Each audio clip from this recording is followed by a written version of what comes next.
Boa tarde a todos. A gente está aqui de novo, um prazer estar aqui com vocês. E eu vou sempre lembrar, eu acho que eu já contei isso uma vez, que há 25 anos atrás, um casal vinha lá de Campo Bom, numa motinha, toda tarde de sábado, para o Fé, Luz e Caridade. Que a gente achava que aqui a gente ia achar o que a gente estava procurando. E a gente encontrou. E hoje a gente retribui um pouquinho, eu e meu marido, fazendo as palestras, fazendo os cursos, trabalhando com a juventude. E a gente vem passar para vocês um estudo que a gente está fazendo a partir do Evangelho. Então, as palestras começaram lá no primeiro capítulo do Evangelho e a gente já está no capítulo 4. Então, mas isso não perde, né? Porque o Evangelho a gente pode pegar a qualquer momento e em qualquer parte, que a gente sempre vai tirar uma lição para aquilo que a gente está passando no momento. E hoje a gente vem trazer: ninguém poderá ver o reino de Deus se não nascer de novo. O capítulo que fala da reencarnação. O capítulo em que Jesus nos coloca a reencarnação como condição para que a gente comece a trilhar esse caminho do reino. E a gente vai entender um pouquinho que caminho é esse e que reino é esse também. Quando Jesus passou essas palavras para Nicodemos, a gente vai perceber que ele passou muitas outras palavras ao longo dos seus 3 anos de ministério, e que nós, pelo processo da reencarnação, talvez estivéssemos lá, né, na multidão, vendo aquele homem passando, mas não aprendemos todas as lições, porque estamos hoje aqui estudando de novo, aprendendo de novo, porque o Evangelho ele tem que ser lido, ele tem que ser decorado para ficar na cabeça, no entendimento, no intelecto. Ele tem que passar para o nosso sentimento, nosso coração. Então, ele nos socorre nas horas difíceis. E depois ele tem que ser passado para as mãos, que é quando a gente começa a fazer o bem, a gente começa a dar frutos. E Jesus espera isso da gente. Então, hoje, para começar, a gente vai dar um resuminho do capítulo 4, só para a gente se situar o que ele nos traz. Ressurreição e reencarnação, a diferença que existe entre essas duas palavras, e porque ao longo das traduções elas foram modificadas. Os laços de família, que é na família que a gente tem que vir reencarnar, não tem jeito. Mesmo quando a gente nasce e não fica junto com a família, em algum grupo a gente tem que viver, porque somos um ser que precisa da sociedade, que precisa do outro para sobreviver. O limite da encarnação, a necessidade da encarnação, e a encarnação é um castigo? A gente gosta às vezes de lembrar, mas eu estou pagando tanto, mas eu sofro, isso aqui, olha, foi direto para o céu. Será? Será que é um castigo? Ou será que eu estou repetindo de ano porque eu não me apliquei na última encarnação? Né? Como o aluno que não estuda suficientemente, volta e vai aprender a lição de novo. Importa renascer. Devemos renascer. E renascer não é uma questão apenas da reencarnação. Jesus é muito abrangente, sempre muito pedagógico. E ele vai nos dar essa lição também, de que todo dia é um renascimento. Todo dia, quando amanhece o dia e a gente abre os olhos, a gente tem uma encarnação nova. A gente não pode apagar o que fez no dia anterior. A gente vai ter que lidar com as coisas que a gente fez, com certeza. São as consequências da lei de causa e efeito. Mas a gente pode, sim, compreender esse novo dia como um recomeço, uma nova oportunidade. Então, importa renascer todos os dias.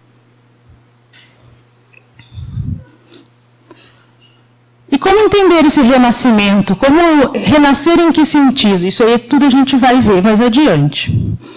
E Jesus fala em reencarnação.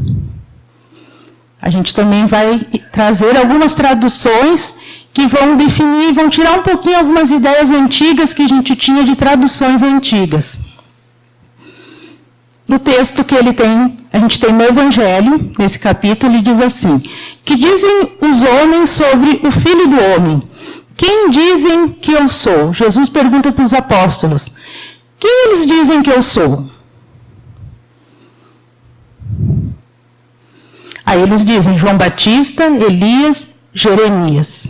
Eles respondem: alguns dos profetas. Os judeus tinham isso como uma coisa certa. A reencarnação de algumas figuras importantes. No meio comum, eles não sabiam direito como isso funcionava, mas eles acreditavam que alguns profetas sim voltavam. E eles dizem: olha, Jesus, as pessoas estão dizendo que tu é o João Batista, que tu é o Elias, que tu é o Jeremias, que é algum profeta que veio lá do passado e está aqui reencarnado. Mas Jesus diz também: e vocês, o que vocês dizem de mim? Aí eles respondem, Pedro responde para ele: a gente diz que você é o Cristo, que você é o Filho de Deus. E aí ele diz: você respondeu bem, é isso aí. O que mais que o Espiritismo vem nos trazer de Jesus? Que ele é o nosso guia e modelo. Por isso essa questão dele ser o filho. O filho... Não, ele é um filho mais velho. O nosso irmão mais velho. O espírito que a gente tem que ter como almejar, que a gente pode ter dentro do coração, como alguém que nos acompanha a encarnação. Jesus não é alguém longe, em cima de uma nuvem, que não sabe o que acontece na nossa vida. Ele nos acompanha lado a lado. E se ele parasse na frente, muitas pessoas testemunharam isso, quando se encontraram com ele sabia exatamente o que acontecia na vida de cada um. E ele ainda sabe, na vida de cada um de nós. Só depende de nós termos essa vontade de contactar com Jesus, né? Se conectar com ele. E a gente pensa assim: mas eu não tenho o WhatsApp de Jesus, como é que eu vou fazer, né? Eu não tenho o Facebook dele. É bem mais fácil. É só fechar os olhos, sentir a presença, se disponibilizar a crescer, a doar amor, e a gente já está junto com ele novamente. A gente já é transportado para quando ele apareceu para os apóstolos, quando ele deu as suas mensagens, quando ele estava na beira do monte, quando ele estava na beira do lago. Que imagens bonitas. Nós também podemos nos transportar para lá, cada vez que a gente estuda de novo o Evangelho. E aí os discípulos perguntam: por que, pois, os escribas dizem que é preciso que Elias venha antes? Isso são profecias que eram escritas no Antigo Testamento, que viria Elias antes. E Jesus diz: ele já veio, e vocês fizeram dele o que quiseram. E aí ele estava falando de João Batista. Falando que João Batista já havia reencarnado, já havia anunciado o reino, já havia anunciado que viria, sim, o Cristo, e que as pessoas haviam matado ele antes de Jesus continuar a sua missão. Então, isso é muito importante a gente entender por que essas histórias estão nesse capítulo. E o que elas nos dizem? Nos dizem que Jesus está atestando que a reencarnação existe. Eu estava vendo uma palestra do Haroldo que ele diz assim: como é intrigante ainda dentro do meio espírita pessoas que não acreditam na reencarnação.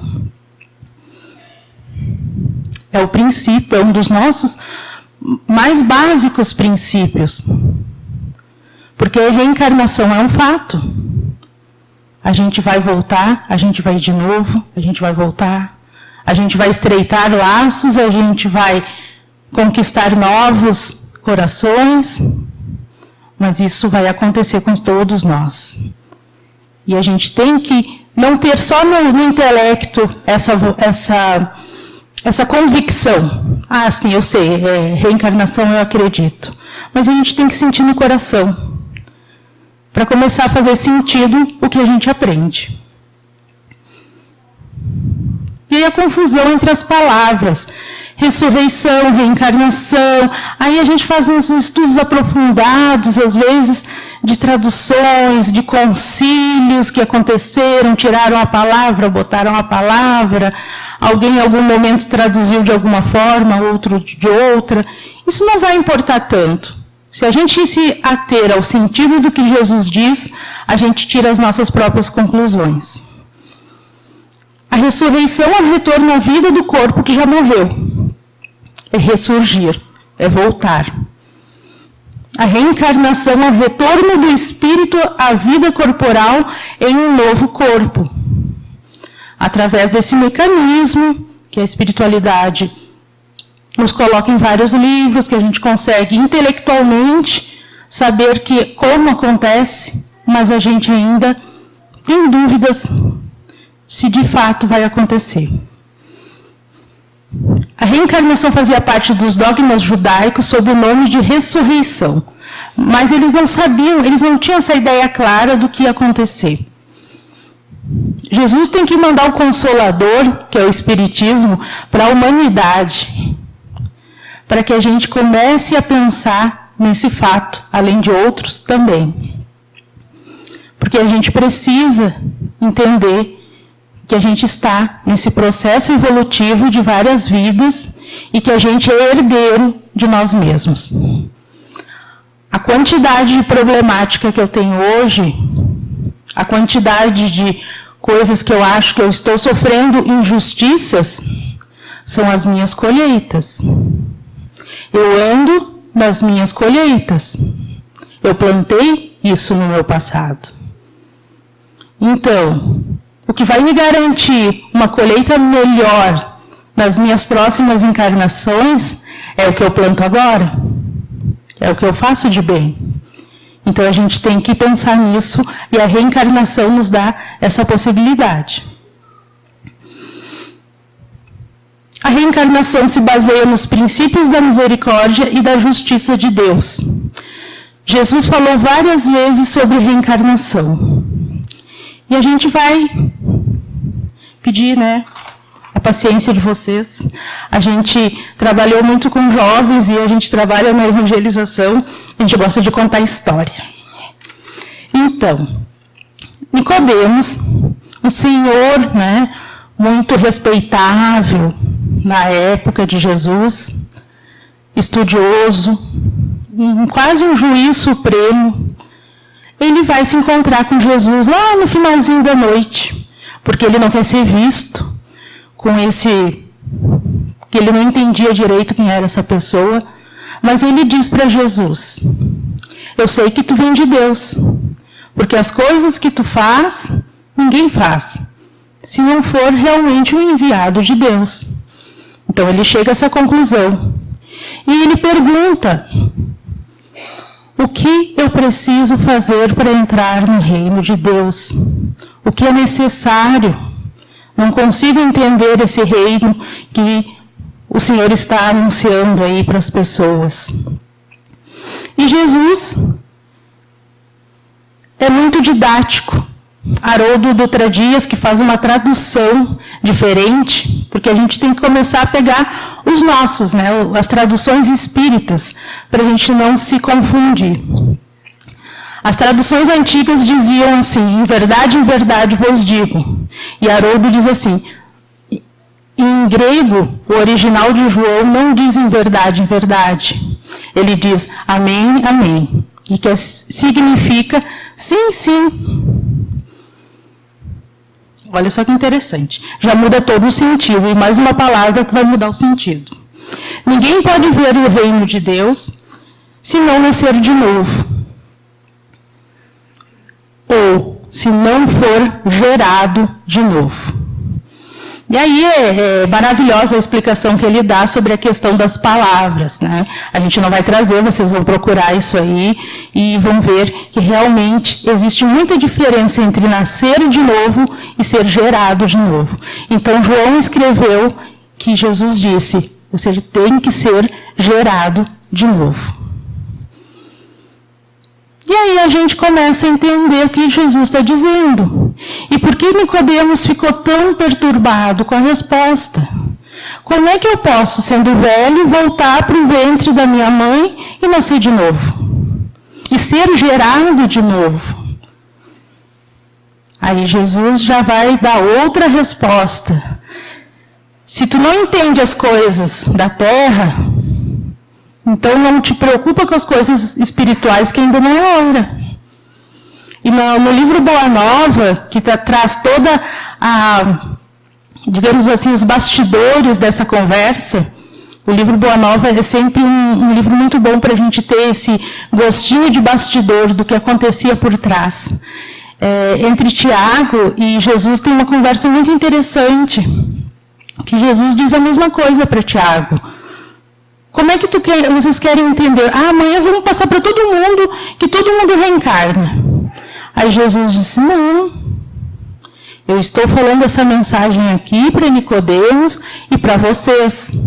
Mas eu ainda vou mandar um Consolador no momento certo, para que vocês, humanidade, no caso nós, entendam o que está acontecendo. Mas nesse momento vocês não vão entender. E o Consolador vai vir quando? 1800 e pouco, a gente começa a ter algumas noções do que está acontecendo. E Jesus começa a se revelar de uma outra forma para nós. Então Nicodemos procura ele à noite, né, porque ele não quer ser descoberto por ninguém, né? Ele quer continuar na penumbra, né? E ele vai embora sem saber, sem definir direito o que acontece, o que realmente ele tem que fazer. Ele não entendeu aquela mensagem naquele momento. Nós também não entendemos muitas vezes as mensagens no momento. No momento, quando eu comecei a palestra, eu me lembrei de uma coisa muito simplória que acontecia. A gente recebia, às vezes, uma mensagenzinha, né, um conselho, e dizia assim, leia as obras básicas. Aí tu pensava assim, eu quero uma resposta para a minha vida, quero, né, ele me manda ler as obras básicas. E hoje eu vejo que esse foi o melhor conselho que eu recebi na minha vida. E aí sigo lendo as obras básicas e sigo estudando elas e retornando a elas e aprendendo coisas novas cada vez que a gente retorna, cada vez que a gente vai de novo, que a gente aprende de novo. Então a gente precisa, às vezes, repetir, até realmente entrar. Aí quando entrou, que a gente vai começar a se colocar à disposição do bem para fazer algo pelas outras pessoas. Então, ali a conversa segue, né? Então, e Jesus vai dizer uma coisa muito interessante. Aquele que não renasce ou não é gerado da água e do Espírito não pode entrar no reino dos céus. Não te admires que eu te diga ser preciso que nasças de novo. Então, o que a gente vai pensar? Ao longo do processo da nossa educação cristã que a gente teve, esse era o motivo que Jesus estava dizendo que nós deveríamos ser batizados. Mas qual é a água que a gente nasce? De que água a gente vem? Se não é dessa água, né, dos braços das nossas mães, que vão nos receber. É esse local que a gente tem que renascer da carne de novo. A carne tem que ser feita, tem que ser gerada, precisa de um pai, precisa de uma mãe, precisa de todo aquele processo que a gente conhece biologicamente. E o espírito, através do processo da reencarnação, vai animar esse corpo novo, mas vai trazer toda a sua bagagem junto. A gente vive a nossa encarnação com algum momento de, às vezes, paz na infância, às vezes tranquilidade. Muitas vezes o espírito já nasce com muitos compromissos, então desde que nasce ele já tem muitas problemáticas. Mas isso foi o projeto reencarnatório dele. Ele sentou junto com a espiritualidade e pediu: por favor, me dá esse problema. Ai, me dá esse pai, me dá essa mãe aqui, que eu preciso me realinhar com ele, me dá esses irmãos. E a gente, quando vai ter os filhos, eu preciso desse filho aqui. A gente tem uma questão para resolver. E é assim que formam as famílias. Como dizia Chico Xavier, é o cadinho das almas endividadas. É um lugar que pega fogo a 1000 graus, com todo mundo se derretendo junto. Mas é ali que a gente se transforma, é ali que a gente se depura. E aí, para entender esse capítulo, é um capítulo tão complexo que ele traz vários temas que dá para fazer milhões de outros estudos, e a gente vai passar só para a gente ter uma ideia. Porque quando eu entendo a reencarnação, eu entendo que tiveram muitas existências. E que são necessárias essas existências. Que eu já fui homem, que eu já fui mulher, diversas vezes. E que às vezes hoje em dia a gente ainda se confunde com esses papéis, porque a gente acha que existe uma forma de ser uma coisa e uma forma de ser outra. Quando o importante é o espírito, o importante é o que a gente faz de bom, e não o que a gente expressa externamente. Então vamos nos preocupar com essa nossa bagagem. A gente traz aí mais de, 2.000 existências, todo esse pessoal que a gente já foi, que cada um fez um acerto, fez um erro, e hoje a gente está aqui. E é bom a gente não lembrar do passado, é uma misericórdia de Deus, porque a nossa melhor versão é essa de agora. É a mais evoluída, é o topo. Então, é melhor a gente continuar a nossa caminhada e nos reconhecermos. O que eu preciso melhorar e o que eu preciso construir. O que eu preciso destruir em mim. Não definitivamente, porque a gente não consegue arrancar coisas que estão muito enraizadas. A gente consegue ir transformando aos poucos. É uma caminhada que vai seguir mais por outras existências. Só a reencarnação pode explicar para o homem de onde ele é, para onde ele vai e por que ele está sobre a Terra. E justificar, isso é importante, todas as anomalias e todas as injustiças aparentes que a vida apresenta. Não há injustiça. Às vezes a gente se torna um pouco vítima, a gente acha que Deus virou a cara para nós. Não, Deus não olha mais a minha encarnação. Eu estou por conta. Quando é justamente o contrário. Foram os meus acertos, foram os meus erros que me trazem hoje aquilo que eu vivo. A reencarnação, ela é a chave. Está lá no Evangelho. Ela é a chave que abre a porta para a gente entender tudo o que nos acontece. Na verdade, te digo, isso é uma tradução que traria assim, mas tudo bem, não tem problema. Te digo que aquele que não nascer de novo não pode ver o reino de Deus. E uma frase que eu acho dessa conversa com Nicodemos, uma das mais bonitas que Jesus já disse. E que a gente tem que sempre lembrar. Que Deus amou o mundo de tal maneira que enviou seu Filho para que todo aquele que nele crê não pereça, mas tenha vida eterna. Jesus veio acabar com a morte. A morte já não existe mais. A morte já não é mais uma realidade para ninguém. A morte é só o retirar uma roupa velha, uma roupa usada, uma roupa que já deu o que tinha para dar. seguir adiante e daqui a pouco vestir outra roupa e recomeçar. Só que as nossas células também estão se renovando todos os dias. Todos os dias, como eu disse antes, é uma nova encarnação, é uma folha em branco.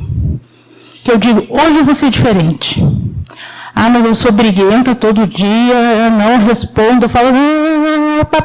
Tem uma lista de coisas ruins, que é a nossa reforma íntima, né? Essa reforma é uma reforma que não sai nunca. É que nem quando a gente vai fazer uma reforma em casa e está tudo sempre bagunçado, a gente não consegue terminar, mas é assim. A gente tem que reconhecer o que eu quero mudar em mim, o que eu preciso mudar em mim e recomeçar. Acordar de manhã, agradecer a Deus pela folha em branco e dizer, hoje eu vou ser mais feliz, hoje eu vou ser mais contente, hoje eu vou ser mais agradecido, hoje eu vou fazer um dia diferente. Aí bate com o dedão na ponta da cama e acabou todas as promessas. A gente tem outro dia depois. Deus é muito bom para a gente por isso, né? A gente vai continuar e vai continuar. Até a gente aprender e até fazer as coisas naturalmente. Então, vamos ver se vai.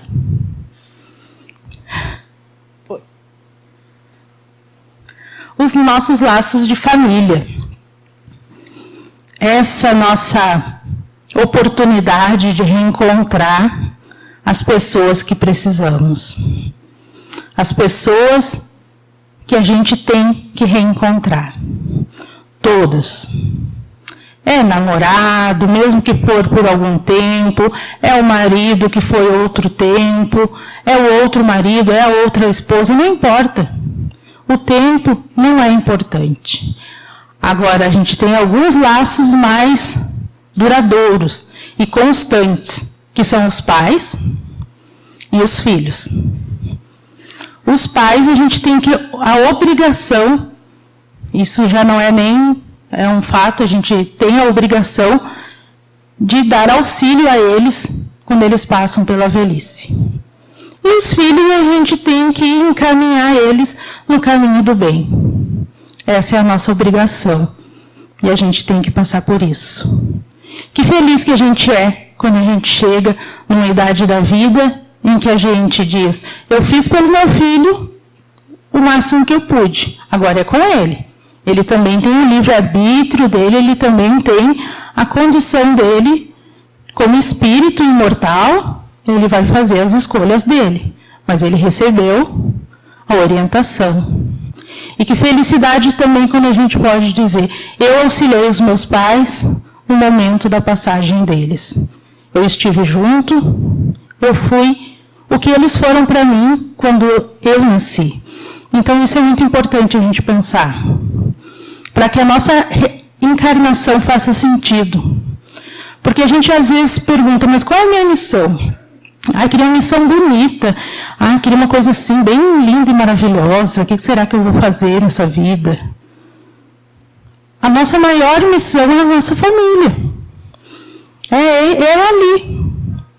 E ali a gente tem que se conscientizar do perdão, do amor. Todas essas lições são importantes. E agora a gente está chegando numa época do fim do ano em que a gente faz lista do que tem que comprar, de quem que a gente vai visitar, o que a gente vai comer. Eu tenho que fazer 1 milhão de amigo secreto. Mas a gente devia fazer uma lista também, quem eu preciso perdoar, quem eu preciso abraçar, quem eu preciso pedir desculpas, quem eu preciso rever. Se eu não tenho mais os meus pais, quem sabe eu vou visitar um asilo. Se eu não tenho mais obrigação, eu nunca tive obrigação com criança nenhuma, quem sabe eu vou visitar um orfanato. São algumas pequenas ações, existem milhões delas para a gente fazer. A gente tem que começar a botar o Evangelho em prática. Porque o Evangelho só passando raspado já foi lá na época do Cristo. A gente nem teve a coragem que uma mulher sangrando teve de tocar as vestes do Cristo. A gente só deixou ele passar e deixou passado. Então, hoje a gente tem que retornar, ouvir as mensagens dele de novo e trazer o Evangelho para o nosso coração. Retornamos ao corpo físico para dar continuidade à nossa tarefa, que foi interrompida, e através da reencarnação teremos nova oportunidade para esse trabalho no campo do progresso evolutivo de cada um de nós. Para isso precisamos de um porto seguro, onde possamos recomeçar a jornada, a família. É no ambiente doméstico que as almas se reencontram sob variados motivos. Resgate, afeição, desafeto, missão, ou com a finalidade de estreitar os laços que vão se unir a essas criaturas, pois nesse ambiente de convivência contínua, de interdependência na condição de pais, filhos e irmãos, aprendemos a nos entrelaçar através da convivência, aprendendo a nos amar. Até que nós nos tornamos uma grande família terrestre, seguiremos reencarnando e reaprendendo essas lições. Deus, cujas leis são soberanamente sábias, não faz nada de inútil. Pela reencarnação sobre o mesmo globo, quis que os mesmos espíritos, encontrando-se de novo em contato, possam assentar os laços de família sobre uma base espiritual e apoiar sobre uma lei natural os princípios de solidariedade, de fraternidade e de igualdade. Isso está lá no Evangelho, lá no capítulo 4. O futuro do além-túmulo, o que as pessoas pensam e o que a gente já pensou, porque a gente já passou por outras situações espirituais, então a gente vai saber. Algumas pessoas acreditam que não tem nada, né? A doutrina materialista, os laços de família se rompem, volta para o nada e não acontece nada. Muitas pessoas ainda acreditam nisso, muitas pessoas vêm à casa espírita e mesmo se dizendo espíritas fervorosos, ainda acreditam que não vai acontecer nada, lá no fundo. Porque a gente teve uma vez uma reunião que uma colega disse assim, a gente teve um espírito na mesa que era de um colega que tinha desencarnado, e ele voltou e disse, mas não é que existia mesmo esse mundo espiritual? Ele que trabalhava na casa, que era uma pessoa, né, basicamente assim, entendida, não acreditava. Só quando passou para o outro lado é que acreditou. Né? Deu uma de São Tomé, só quando pôde tocar é que realmente acreditou. Mas tudo bem, Deus tem paciência com a gente. Absorção no todo universal. A doutrina panteísta, que a gente vai morrer e vai deixar de ter uma individualidade, vai voltar para o tudo vai ser natureza e nós vamos ser absorvidos. É uma teoria. Individualidade com destino definitivo, né? Isso é a igreja, a família só se reencontra se estiverem todos no mesmo meio. Ou vai todo mundo para o céu, ou vai todo mundo para o inferno. Ou vai a metade para a família de um lado, a outra metade para o outro, porque é definitivo, só tem um tipo de situação. E a individualidade com progresso definido, isso a gente já sabe, certeza da continuidade das relações. Isso é que a doutrina espírita vem nos trazer. Os nossos limites de encarnação. Viver a vida no corpo físico sem referência ao número de vezes. A reencarnação é referência ao número de vezes da encarnação. Então, nós temos que viver muitas vezes, até a gente aprender o que veio aprender. É limitado o número de existências corporais, ou o espírito reencarna perpetuamente?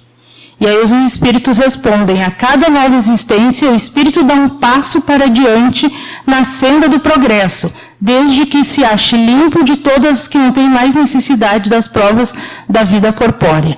Então a gente vai evoluir ao ponto de não precisar mais vir num planeta pesado, num planeta que a gente carrega um corpo pesado, com uma atmosfera pesada.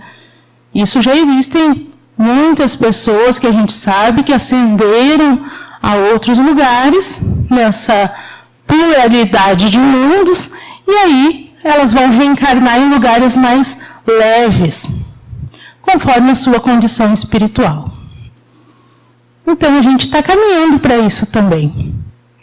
Agora a gente está aqui, nesse processo, nesse momento também do nosso planeta, que está se transformando, e a gente tem que se transformar junto, para não precisar ir para um planeta mais pesado, com um corpo mais pesado, uma atmosfera mais pesada, né? Então a gente tem que pensar, o que eu estou fazendo para fazer parte desse mundo de regeneração? E lá nesse capítulo vai nos falar da necessidade da encarnação e se é um castigo a encarnação. E somente os espíritos culpados estão sujeitos a sofrê-la. Tiago também diz assim: mas, mestre, se é necessário que alguém viva o mal que já fez, sempre vai ter alguém fazendo mal, isso não vai terminar nunca? E aí Jesus vem e dá mais uma lição lá no livro Boa Nova, que ele diz assim: a lei de amor é a primeira lei. Quando as pessoas se conscientizarem que elas podem fazer todo o seu pagamento através do amor, já não vai existir mais necessidade do mal ser algo a ser usado para que cada um possa pagar as suas dívidas. Existe uma passagem muito interessante que diz assim, que se não me engano é do Divaldo, que ele comenta assim: quando a gente está fazendo o bem e a gente é pego pelas vicissitudes do nosso planejamento espiritual, então a gente planejou passar por uma coisa muito horrível, porque a gente precisava pagar. Mas na hora de acontecer aquele momento horrível com a gente foi pego fazendo o bem. A gente foi pego fazendo a caridade. E aí o planejamento vai todo por água abaixo. Aí a gente vai ser, vamos revisar esse planejamento dessa pessoa. Ela está merecendo aqui uma moratória, ela está aprendendo pelo amor. Então vamos lá, ela só vai acontecer uma coisinha leve com ela, ok, porque ela vai seguir fazendo o pagamento dela com amor. E é isso que a gente tem que pensar. A passagem dos espíritos pela vida corporal é necessária para que eles possam cumprir por meio de uma ação material os desígnios cuja execução Deus lhes confia. Então, a gente tem que passar, Deus tem um planejamento, Deus está no comando, não cai uma folha sem que Ele saiba. Então, não é a nossa vida que vai estar largada aqui de qualquer jeito. Ela é muito bem planejada e ela é acompanhada por muitos espíritos que andam junto com a gente, que nos protegem e que querem que a nossa encarnação dê certo. Se não é um castigo, o que significa? Qual é o objetivo da encarnação dos espíritos? A lei de Deus lhe impõe a encarnação com o objetivo de fazê-los chegar à perfeição. A encarnação tem também outro objetivo, dar ao espírito condições de cumprir sua parte na obra da criação. Estamos todos evoluindo, estamos todos crescendo. Jesus recebe o orbe terrestre quando ele é uma bola de fogo em formação. E recebe os espíritos que aqui vão encarnar no começo, no germe, e alguns outros que vão aqui encarnar em missão, alguns outros que vão vir de outros planetas. E ele faz toda essa organização. Então tudo tem uma direção, tudo tem um compromisso e tudo tem um sentido. Nós chegarmos também à condição de perfeição. Vou passar rapidinho, senão não vai dar tempo. A encarnação é um estado transitório, a primeira prova do uso do livre-arbítrio. Aqueles que cumprem a tarefa com zelo. Aqueles alunos que estudam assim, com vontade. E aqueles que fazem mau uso, como é que vai ser?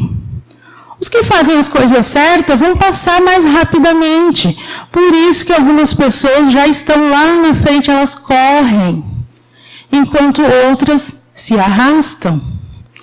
A gente viu essa semana passada a quantidade de materialismo em que nós ainda somos apegados. E vamos nos incluir, porque a gente não pode apontar o dedo para as outras pessoas. Somos todos assim, em algum momento. As pessoas correndo, se espizinhando para comprar alguma coisa da qual elas não têm necessidade. Não era alimentação, não era para cobrir de um frio, não era. São coisas sem necessidade em que as pessoas estão se maltratando, trabalhando às vezes muito mais do que precisaria, porque eu preciso mais, porque eu preciso ficar melhor, porque eu preciso de uma condição melhor.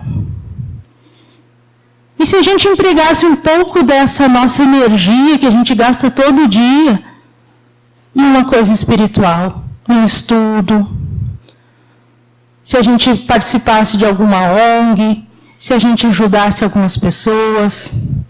Não é só na casa espírita que tem oportunidade, aqui é um grande lugar para a gente fazer o bem, mas existem muitos lugares, existem muitos projetos, a gente não precisa andar sozinho ou começar do zero, mas a gente tem que começar. A gente tem que começar a fazer parte desse mundo de regeneração, desse reino novo que Jesus vem nos trazer. Retardam seu adiantamento, torna-se um castigo. Então, aqueles que fazem mau uso do seu tempo, realmente a encarnação acaba sendo um castigo. E aí, para a gente já indo para o final, o que é necessário, a gente traz ali o encontro de Paulo de Tarso com Jesus. E ele diz, já não sou eu quem vive, é o Cristo que em mim vive. Até que ponto nós trazemos o Cristo todos os dias com a gente? Não só aqui na casa espírita, não só quando eu estou trabalhando em algum projeto, ou quando eu estou trabalhando mesmo na área espiritual. Mas quanto eu trago do Cristo quando eu encontro as pessoas na rua, quando eu encontro as pessoas da minha família, quando eu encontro os meus inimigos. Ele tem conselho para todas essas situações. E se a gente for trazer o Cristo interior, a gente vê que está muito longe ainda de fazer aquilo que Ele espera de nós. Mas a gente tem esperança. A nossa disposição constante de acreditarmos em nós mesmos, reconhecendo nossas potencialidades. Vamos fazer também uma lista boa, né? A gente fica fazendo lista de promessas, vamos fazer uma lista boa. O que eu sei fazer de bom? O que eu sou bom nessa vida? O que eu posso fazer de bom por mim e pelas pessoas? E aí, eliminar os medos inconscientes e o exercício do perdão. Essa é a chave da nossa encarnação, o motivo por que reencarnamos. A gente tem que eliminar os medos, desenvolver as nossas virtudes e exercitar o perdão. O reino de Deus não é um lugar circunscrito. Ele não é um lugar, ele não é um céu, ele não fica em nosso lar, ele não fica num lugar. Ele é uma obra divina no coração dos homens. O reino de Deus já foi estabelecido. Jesus já o trouxe, ele já está entre nós. Só faz esperar que cada um de nós possamos dar os passos para entrar nesse reino. Porque ele já está aqui, ele sempre esteve. Depende de nós. A edificação da sabedoria e a conquista do amor através do trabalho incessante na prática do bem. A prática do bem. Essa é a chave de tudo. O amor e a prática do bem.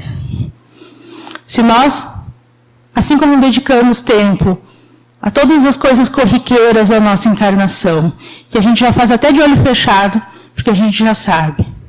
Mas se a gente tirar pelo menos alguns minutos para desejar o bem, para fazer oração, para desejar o bem para a humanidade, para desejar o bem para as pessoas, a gente já vai estar fazendo, sim, uma prática do bem, a gente já vai estar exercitando o amor.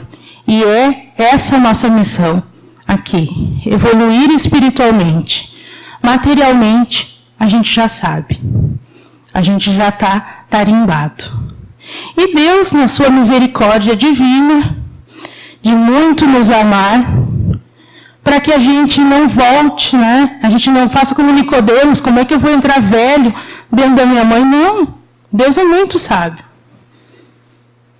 Ele nos manda assim bem bonitinho, bem fofinho, para as nossas mães se sentirem enternecidas, para que os nossos pais olhem para a gente e dizem, mas parece comigo, e a gente se sente bem. Então, que a gente não fique pensando no fim como um fim, mas se a gente tiver, em qualquer momento da vida, que a gente possa pensar, hoje é um recomeço, nessa tarde, nesse dia, nessa hora, eu vou ser diferente, eu vou edificar o reino de Deus na minha vida. Agradeço a todos e que possamos estar sempre na presença do Mestre. Muito obrigada.